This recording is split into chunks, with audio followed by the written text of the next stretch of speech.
Α, και καλή χρονιά να πούμε και για την Κινέζικη πρωτοχρονιά. Μπράβο, έτσι. Για πες, λοιπόν. Τώρα μπήκε η χρονιά του Χρυσού Φιδιού. Έτσι εδώ λοιπόν, ήταν και ο πρέσβης, νομίζω, ήταν και ο Κινέζος πρέσβης. Ακριβώς, στο Δημοτικό Θέατρο του Πειραιά λοιπόν. Ήρθε το Πεκίνο, μπορούμε να πάρουμε και μια πάρα πολύ.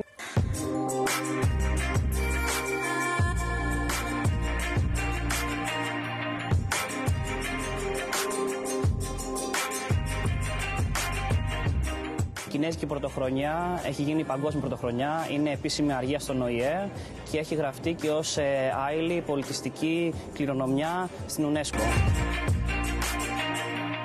Ορέστη, μπορεί να μην βρισκόμαστε στο Πεκίνο ή σε κάποια άλλη πολύ όμορφη πόλη της Κίνας, ωστόσο σήμερα θα έχει μια ιδιαίτερη εκδήλωση για το λαό της Κίνας εδώ. Ακριβώς. Για εμάς τους Κινέζους είναι η πιο σημαντική εορτή όλου του χρόνου. Είναι η Κινέζικη πρωτοχρονιά, ή αλλιώς στα αγγλικά Spring Festival. Είναι μια κινητή εορτή περίπου από τα τέλη του Γενάρη ως τις αρχές του Φλεβάρη.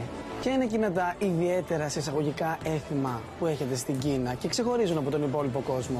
Μ' αρέσει πάρα πολύ το κόκκινο, γι' αυτό φοράμε και το κόκκινο. Και για μας είναι ο ζωδιακός κύκλος, έχει 12 κινέζικα ζώδια. Φέτος αφήνουμε την χρονιά του Δράκου και μπαίνουμε στη χρονιά του Χρυσού Φιδιού. Τι συμβολίζει για το νέο έτος το Χρυσό Φίδι?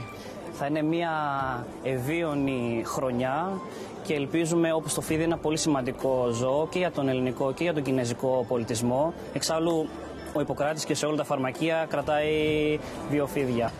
Οπότε ελπίζουμε να είναι μια καλή κινέζικη πρωτοχρονιά. Εγώ βέβαια είμαι και μισός Έλληνας και μισός Κινέζος. Έλληνας εξάλλου είναι αυτός που έχει πάρει την ελληνική παιδεία, άσχετα και οι 2 γονείς μου Κινέζοι. Αγαπάμε πάρα πολύ την Ελλάδα και ξέρω και ότι οι Έλληνες φίλοι μας στηρίζουν πάρα πολλά χρόνια και αγαπάνε πάρα πολύ τον κινέζικο πολιτισμό.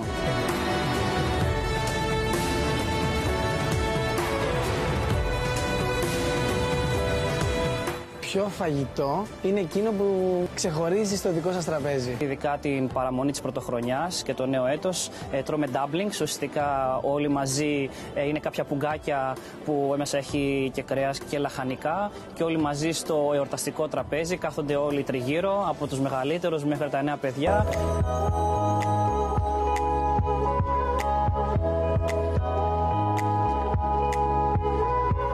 Και είναι αυτό το κοινό χαρακτηριστικό που έχουν οι 2 λαοί που εσύ αναγνωρίζεις και το θεωρείς έτσι πολύ ωραίο? Είμαστε 2 αρχαίοι πολιτισμοί. Είμαστε η κοιτίδα του δυτικού πολιτισμού εδώ στην Ελλάδα.